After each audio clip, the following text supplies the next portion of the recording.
আপনারা জানেন আজকে আমার দূরদর্শনে অনুষ্ঠান ছিল।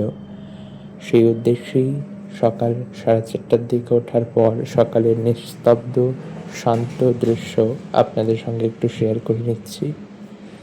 এরপর রেডি হতে হবে আমাকেও।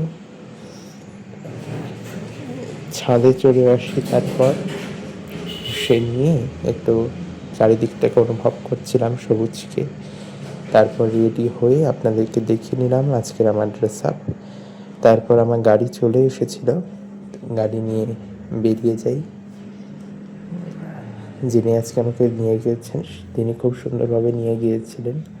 আমার একটু দেরি হয়েছিল যেতে, বেরোতে একটু দেরি হয়ে গিয়েছিল, আমার একটুখানি গলায় সমস্যা হচ্ছিল, সকাল তো সেই জন্য একটু দেরি হয়ে গেছিলো। তাও তিনি খুব সময় মতন আমাকে পৌঁছে দিয়েছেন। তো এই সুন্দর ফাঁকা শান্ত শীতল সকালটাকে শেয়ার করলাম। দূরদর্শনে ঢুকছি, দেখতেই পাচ্ছেন বড় ঘড়ি সোয়া 6টা বেজে গেছে। তার কিছুক্ষণ পর আমার মেকআপে বসান, মেকআপের ওনার সাথে গল্প করছিলাম, উনি খুব ভালো। তারপর অনুষ্ঠানে কিছু দৃশ্য আপনাদের সঙ্গে শেয়ার করলাম। জানি অনেক ধরনের অনেক রকমের ভুল ত্রুটি হয়েছে, সকলে নিজগুণে মার্জনা করবেন, আমার সাথে থাকবেন, পাশে থাকবেন।